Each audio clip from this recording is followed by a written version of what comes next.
O'rtoqlar, bismillah deb davom etamiz. Eslatib o'taman, 26-yil yanvar oyidagi sertifikat savollarini ko'ryapmiz. 32-masalaga kelib to'xtagan ekanmiz. Demak, nima deyapti? Ikkinchi statsionar orbitadagi elektronda to'la energiyasi 8 elektron volt bo'lsa, 5-sathdagi kinetik energiyasini toping deyapti. Demak, bu yerda masala shundayki, kinetik energiyani topishimiz kerak. Uning uchun bizga faqat to'la energiyani bergan. Bo'lib turgan bu vodorod atomi emas, vodorod simon qanaqa bir atom. Chunki vodorod atomida ikkinchi orbitada 8 elektron volt bo'lmaydi. Endi men bir chekkadan tushuntirishga harakat qilaman. Aytaylik, qanaqadir vodorod simon atom bo'ladigan bo'lsa, bu atomning yadrosida zaryad Z ko'paygan Y bo'ladi. Uni atrofida aylanayotgan elektronga ta'sir qiluvchi o'sha Coulomb kuchi o'sha mana F deymiz-ku, K q1 q2 taqsim R kvadrat, o'sha K Z Y kvadrat taqsim R kvadrat bo'ladi. R1 deydigan bo'lsak, birinchi orbita uchun R1 kvadrat bo'ladi. Mana shu Coulomb kuchi aylanma harakatdagi markazga intilma kuch vazifasini bajaradi. Agar mana shu mavzuda tushunchalaringiz ancha sayozroq bo'ladigan bo'lsa, o'ziga ishonmasangiz, o'sha Usmonov video darslarida atom fizikasi, Rezerford tajribasida mana shu narsalar hammasini qo'yganman. Atom fizikasi degan playlist bor. O'sha playlistda Rezerford tajribasi, Bohr postulatlari degan mavzu bor. Ya'ni mavzuning tartibi raqami hozir esimda yo'q. O'sha yerda mana shu kelib chiqishlar, isbotlar hammasi batafsil ko'rsatilgan. O'sha yerdan bir ko'rib olishingiz kerak deb maslahat beraman. Endi mana bu narsa Coulomb kuchi, mana bu narsa markazga intilma kuch. Coulomb kuchi demak bu yerda markazga intilma kuch rolida kelyapti. Radiuslar qisqarsa mv kvadrat mv1 kvadrat k z y kvadrat taqsim r1 ni beradi. Mana shu joyda eslab turinglar, mana shu joy turib tursin. Endi bu tarafga o'tamiz, qarang. Agar potensial energiyani topadigan bo'lsak, potensial energiya bu k z y, mana k q1 q2, ya'ni elektron zaryadi minus y taqsim rn bo'ladi. Rn deganda bu n'inchi sathdagi haligi radius. O'zi n'inchi sathdagi radius esa mana bu formuladan topiladi. Keyin o'sha potensial energiya k q1 q2 taqsim r, q1 o'rniga yadro zaryadi z y ni qo'ydim. Z haligi protonlar soni. q2 o'rniga elektron zaryadi minus y ni qo'ydim va radius rn, n'inchi orbitaning radiusi. Rn esa mana bu formuladan topiladi. Bohr postulatlaridan kelib chiqqan. Kinetik energiya, n'inchi sathdagi kinetik energiya, biz shuni izlayapmiz. Kinetik energiya mvn kvadrat taqsim 2 ga teng. mvn kvadrat taqsim 2 ga teng.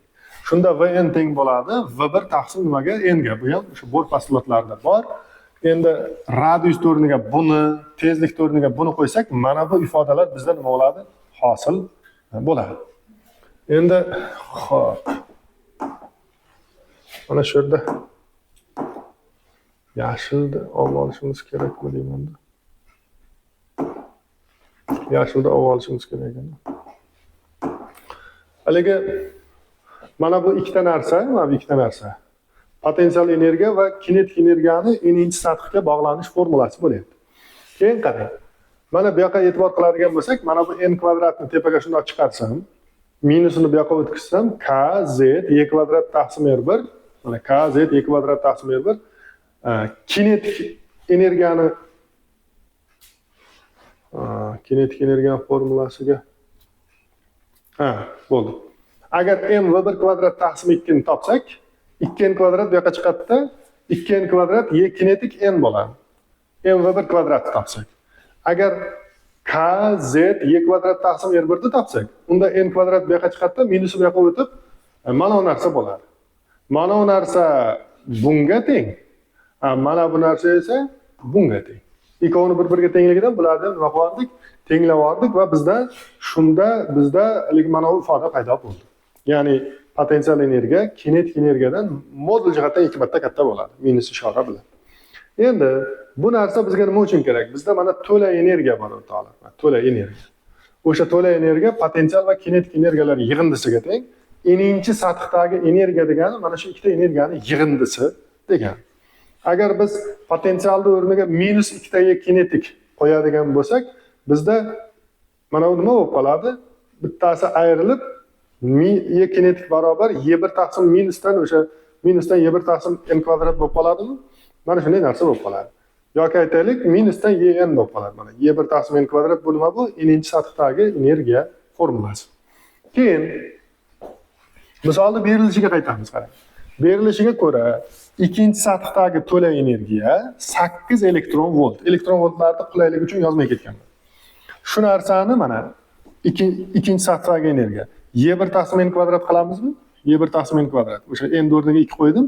Bundan y1 ni topsam 32 elektron volt chiqdi. 32 elektron volt chiqdi. Mana qarang mana. Minuslar qisqartirib olsangiz, yn barobar y1 taqsim n kvadrat bo'ladi.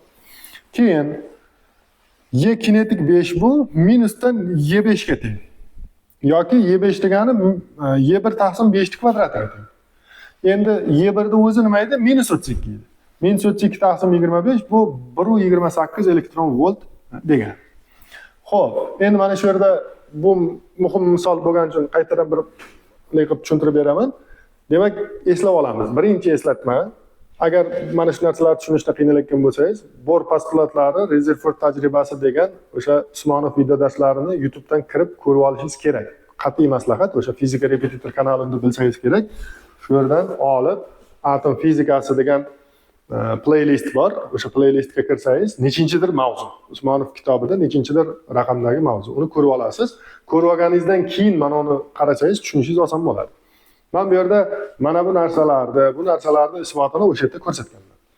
Bu qo'shimchalar bo'lsa, masalan, potensial energiyani bunaqa, kinetik energiyani bunaqa deb olayotganim, endi bu hozirgi misolga asoslab yozganman. Masalan, aynan potensial energiya formulasi bu yerda yo'q.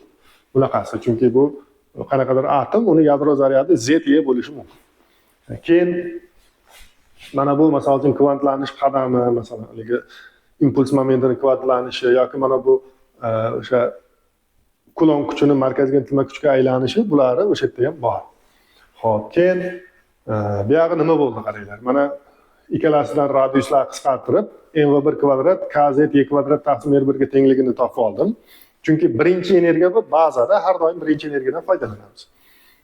Keyin mana bu yerdan n/1 kvadratni, mana yerdan kz y kvadrat taqsim r1 ni topganimizda, misol uchun n/1 kvadrat mana bunga teng bo'ldi, kz y kvadrat taqsim r1 bunga teng bo'ldi. Va shundan kinetik va potensial energiyalar orasida mana bu bog'lanish borligi kelib chiqdi. Ko'pchilik mana shu kechagi milliy sertifikatni yechimini ko'rsatgan ustozlarimiz ko'pchiligi mana shu narsani ko'rsatib o'tib ketgan, lekin bu narsa qayerdan kelib chiqishini ko'pchilik aytmagan. Uni kelib chiqish joyi mana shunday kelib chiqadi o'rtoqlar. Mana shunday yo'nalishda kelib chiqadi va n'inchi sathdagi energiya, o'sha vodorod atomi yo boshqa atomdagi n'inchi sathdagi energiya kinetik va potensiallarning yig'indisiga teng bo'ladi. Bu yerda kinetik o'rniga -2 kinetik qo'yadigan bo'lsam, demak -y kinetik bo'lib qoladi bu. Minusni bu tarafga o'tkazib yuborganman. Mana yn degani y1 taqsim n kvadrat, bu ham mana shu qismi ham mana xuddi mana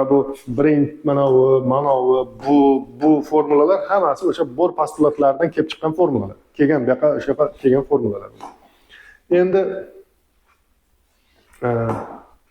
mana bu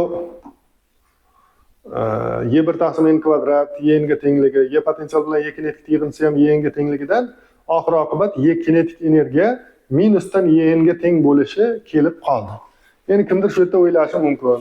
Kinetik energiya manfiy bo'ladimi desa, yo'q, kinetik energiya manfiy bo'lmaydi. N'inchi sathdagi energiyani o'zi manfiy bo'ladi. Har qanday sathdagi energiya manfiy bo'ladi. Energiya manfiy bo'lsa, oldidagi minus bilan kinetik energiya nima bo'lib ketadi keyin? Musbat bo'lib ketadi. Xo'p, keyin misolni yechishga o'tdik mana. Mana shu ifodaga yetib kelganimizdan keyin misolni yechyapmiz mana. Nimani bergan? Ikkinchi sathdagi to'la energiyasini bergan. Ikkinchi sathdagi energiya y1 taqsim 2 ni kvadrati bo'ladi. Formula bo'yicha. 2 ni kvadratini bu yoqqa chiqarsak, y1 -32 ekanligi oydinlashdi. O'sha birinchi sathdagi energiya 32 ekan. Y kinetik 5 nimaga teng edi?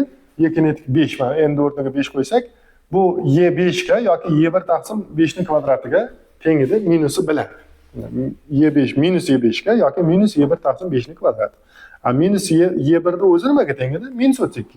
Y1 da o'zi -32 bo'lsa, mana bu minus bilan plus bo'lib ketdi. Oxirida 32 taqsim 25 yoki 1.28 elektron volt degan javob kelib chiqdi. Mana shunday gaplar. Xo'p, keyingisi. Keyingi masala demak bizda grafiklik misollarga keldik. Ancha grafiklik misolga ham ancha oson savol tashlanibdi bu safar. Men qaradim, ancha oson.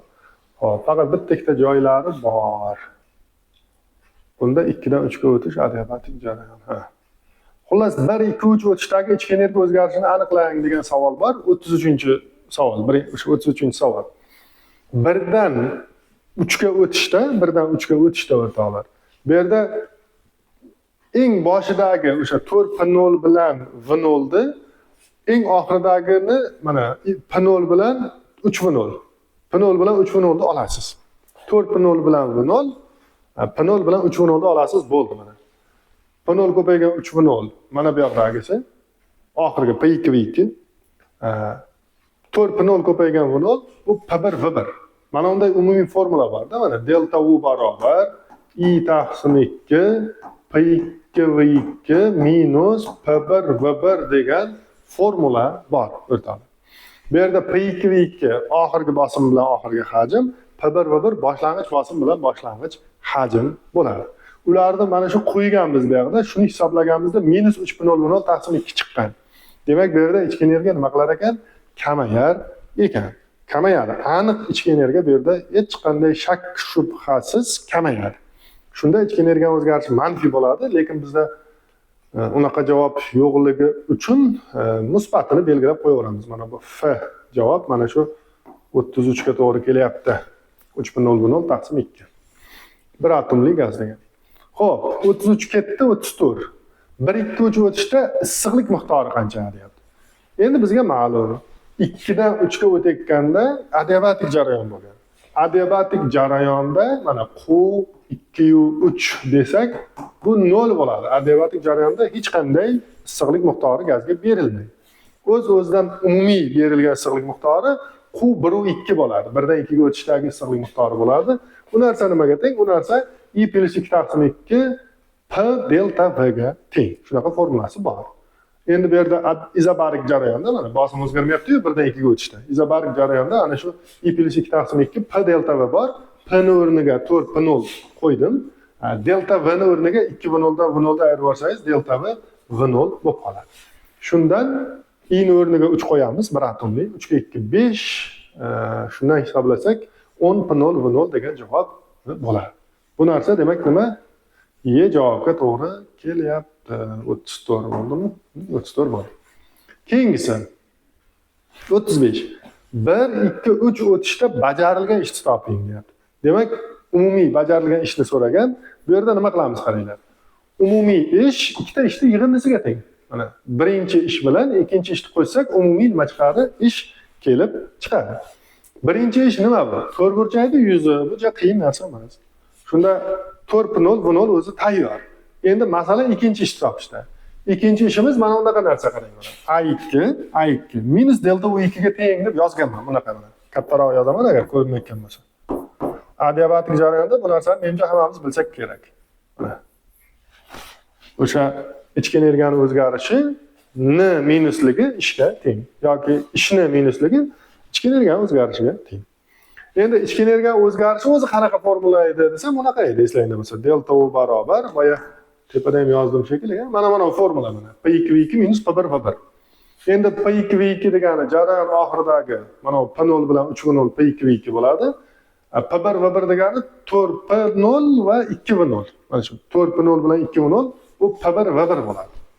O'shalarni qo'yganman mana 3 taqsim 2 P2V2 P1 V1 deganman. 4p0 2v0. Shularni qo'yib hisoblaganda mana bu o'zi ichkari manfiy, oldidagi minus bilan plus bo'lib ketadi. I ni o'rniga 3 qo'ydim. Hisoblab oxiriga yetkazsam mana A umumiy, demak 15 taqsim 2 P0 V0 degan javob bo'lar ekan. Bu demak nima bo'ladi? 35 ga javob bo'ladi.